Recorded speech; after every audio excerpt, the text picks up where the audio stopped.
Pour la réalisation de cette vidéo, nous avons comme partenaire La Semence Bio. Je vous laisse découvrir les larges gammes de semences biologiques au travers de leur site internet. Salut les amis, alors bienvenue pour cette nouvelle vidéo. On se retrouve tout de suite après l'intro pour découvrir un peu le jardin potager. Allez, à vous de jouer!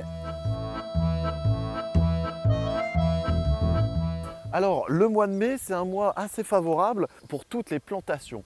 Donc là, ici, on peut voir l'avancée des massifs, notamment ici sur les légumes feuilles, à laquelle on va faire la rotation justement avec les futurs légumes et plants de tomates, de courgettes et autres, forcément donc des légumes fruits ici.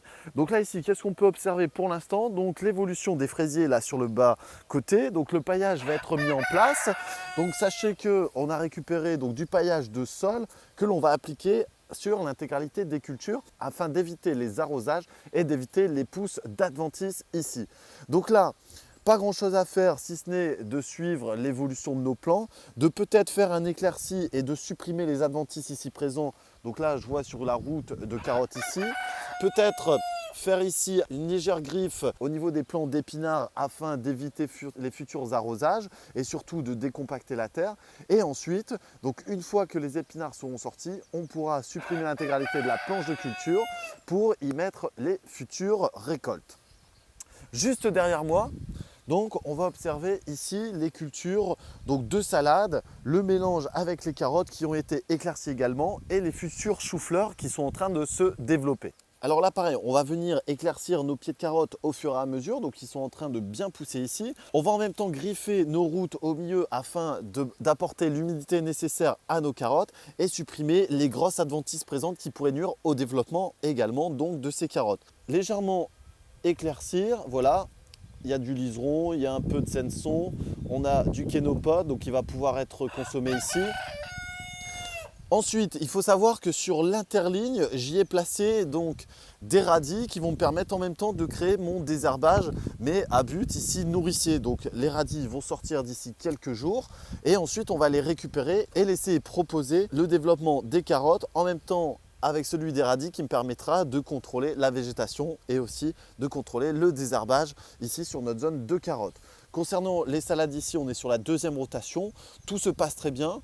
Pas de limaces apparemment, on a un manque d'eau quand même évident, cependant le paillage va être placé afin de limiter les manques ici en arrosage et aussi le développement encore une fois des adventices. Alors tout à l'heure je vous parlais également donc des semis de radis entre lignes. Donc voilà, ici on en a un entre les oignons et échalotes. Ce n'est pas forcément le combo parfait, mais ça marche très très bien et notamment pour la récolte. Comme ça nous permet de gagner de la place, de produire quand même des radis, de faire un couvert ici par la suite pour nos oignons et échalotes qui permettra encore une fois de réduire les arrosages puisque c'est une chose importante. Là ici, je vois un liseron, donc je vais supprimer la racine. Et ensuite, ce qu'on peut faire, c'est gratter ici sur la ligne qui n'est pas accessible pour éviter les problèmes de capillarité sur notre culture ici. Donc là, le développement est pas trop mal. Le semis de radis, pareil, est correct, cependant avec des hétérogénéités au niveau de la levée, mais ce n'est pas trop dérangeant ici. Concernant les épinards, on va les laisser monter également. Donc là, ici, ça va être récupérable dans 2 à 3 semaines. Et pareil, donc les salades, semi-navet qui a été mis en place, sont en train de se développer tranquillement. Concernant les haricots, donc leur but ici va être de fixer l'azote sur cette partie-là. Ensuite, on va les arracher et on pourra passer sur de la culture un peu plus haute, notamment sur de la culture ici de tomates sur cette parcelle-là, vu qu'on fait les rotations des cultures ici. Ici, donc c'est un petit peu à l'abandon, c'est volontaire. Donc là ici, on y a planté les choux. On peut voir ici que les feuilles ont été mangées, donc certainement des chenilles. Donc ça, on verra ça par la suite. On va laisser ici en place. On va pailler également parce que la terre est très très sèche. Donc, alors sur cette partie du potager, on a effectué différents travaux, donc notamment les travaux de plantation. Encore une fois, on peut voir qu'il y a ici des pois, des haricots, on peut voir également de la betterave, on peut voir des semis d'épinards, on peut voir ici une carotte qui va monter en fleurs d'ici peu. Apparemment, il restait des oignons ici en place de l'an passé, mais on va les laisser. Et ensuite, donc, on va parfaire le massif en y mettant donc de la paille ou un paillage. Donc ça va avoir une action importante, encore une fois, j'insiste beaucoup. Donc insister sur le paillage. Donc soit un paillage vert, soit un paillage brun. Ça, c'est à vous de voir. L'idéal, ça serait un paillage brun puisque ça dure plus longtemps dans le temps et ça permet aussi d'éviter des croûtes de battance, d'un phénomène de tassement de sol. Voilà, donc ça, si vous avez l'opportunité, n'hésitez pas. Donc là, ici, au niveau travail, il n'y a pas grand-chose à faire ici, juste l'observation du développement ici de nos pois. Ici, les betteraves, pareil, les récoltes se feront d'ici 2 mois à 3 mois ici. Et on va échelonner ça également, donc on viendra replanter dans un mois des futures betteraves. Sur le massif ici, à ma droite, donc on peut voir ici une avancée donc de poireaux perpétuels. Alors ces poireaux perpétuels, on va en profiter également pour les nettoyer et encore une fois de pailler. Ensuite, on a un semis d'épinards, on a un semis de radis, on a un semis de carottes. Voilà, donc c'est des cultures associées qui vont vous permettre justement d'éviter les proliférations de parasites et d'éviter aussi des problèmes de carence au niveau de votre sol. Tout ça, vous allez pouvoir retrouver sur la semence bio que vous pourrez retrouver dans le lien ou au travers de la chaîne. On va continuer l'aventure, on va aller voir un petit peu les fèves, comment ça se passe. Alors ça, c'est les dernières plantations qui ont été mises en place. Donc on retrouve encore une fois du chou-fleur, l'avancée des pommes de terre ici. On a quelques salades qui ont été plantées interrang. Alors ici, au niveau des fèves, donc le développement est assez correct. Là, ce que je vais faire, c'est supprimer un petit peu là, de végétaux qui sont sur la partie arrière et commencer à faire le palissage ici sur l'armature métallique que vous pouvez voir. Donc au niveau développement, c'est correct. Au niveau arrosage aussi, pareil, on va proposer donc un paillage sur l'intégralité ici de la planche de culture. Dernièrement, on peut voir, c'est la fin ici des tulipes. Ensuite, le développement des aromates, de l'hysope, de la lavande, du thym, etc., etc. Sachez que c'est la période la plus propice pour tout planter. Ici, on a les sorties de nos betteraves. Et ensuite, ici, donc, on a des radis qui sont en train de lever tranquillement.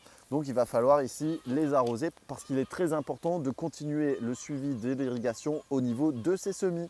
Allez, on continue la visite. On va voir un petit peu au niveau des aromates maintenant ce qui se passe.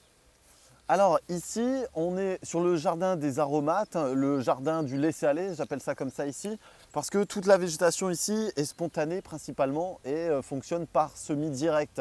On va laisser monter les plantes en graines et les laisser se semer par elles-mêmes. Cependant, on intervient quand même pour optimiser la zone de production. Donc là ici, pas grand chose à faire, un paillage encore une fois, peut-être un éclaircissage notamment au niveau ici de l'estragon, au niveau ici de l'oseille. La sauge, rien à faire ici. Sachez qu'on a récupéré tout un tas de feuilles afin ici de les faire sécher pour faire nos futures tisanes. Et ça, vous allez pouvoir retrouver les différentes vidéos, tutos pour comment réaliser ces infusions maison. Ensuite, ici, le poiré se développe très très bien. Ici, on a un pied de courgette qui est en cours de développement. Donc, les courgettes arriveront d'ici un mois à un mois et demi. Et on va continuer donc ici à observer l'évolution de ce massif et à planter forcément quelques végétaux pour optimiser ici le développement de notre potager. Alors maintenant, je vous propose qu'on aille voir dans la serre un petit peu les plantations de tomates. Allez, on y va. Alors dans la serre, c'est le grand rush. Donc forcément, les températures sont très très favorables ici. On le ressent sur la peau. Et forcément favorable pour moi, mais favorable aussi pour nos pieds de tomates, nos pieds d'aubergine, nos pieds de poivron, nos pieds de piment, etc. etc. J'essaierai au milieu de ce mois de mai de faire une vidéo qui vous permettra de suivre l'évolution davantage. Donc là ici, nos pieds de tomates ont été plantés, on y a mis le paillage, on a arrosé correctement, on y a mis du compost et un fumier de fond qui va permettre ici de permettre un développement optimal de nos pieds de tomates. Ici, une variété ananas et ici, on a une variété bigarrée qui ont été plantées. Sachez que je vous prépare également des vidéos sur la tomate cerise ou la grosse tomate en pot pour voir le développement au fur et à mesure de la saison. Sinon, dans la serre, qu'est-ce que l'on fait encore? Donc, on vient pailler, on vient planter, on apporte la fumure, on arrose également. On continue les semis. Donc là, ici, on a des semis de pois, on a des semis de salade, on a des semis de tournesol, on a des semis d'épinards que l'on va échelonner pour en avoir toute la saison. Vous allez pouvoir également planter les tournesols, continuer de semer des radis, continuer de semer de la roquette, continuer de semer tout un tas de légumes que vous pourrez retrouver encore une fois dans toutes les vidéos de ce Prof Orti. Donc là ici, on va laisser développer les plants ici, on va les palisser et les tutorer tout au long de cette spirale. Ensuite, on va ficeler la partie haute afin de faire monter nos tomates, puisque ici, les tomates font environ 2 à 3 mètres de hauteur. Là derrière, on peut voir, il y a les derniers choux brocolis qui ont été semés. Et enfin, les poireaux qui demandent qu'à pousser afin d'être démariés pour pouvoir grandir forcément et pour pouvoir être plantés en pleine terre. Mais ça, on verra ça prochainement. Concernant l'évolution de nos tomates, donc là ici, on est sur des cœurs de bœuf. Donc c'est les dernières de la série. On va ici les planter d'ici peu de temps puisque le chignon racinaire ici commence à être trop à l'étroit. Donc on va le planter, mais là ici on va attendre la future rotation, on va récupérer les épinards, récupérer toutes les salades qui sont plantées ici avant de planter nos tomates.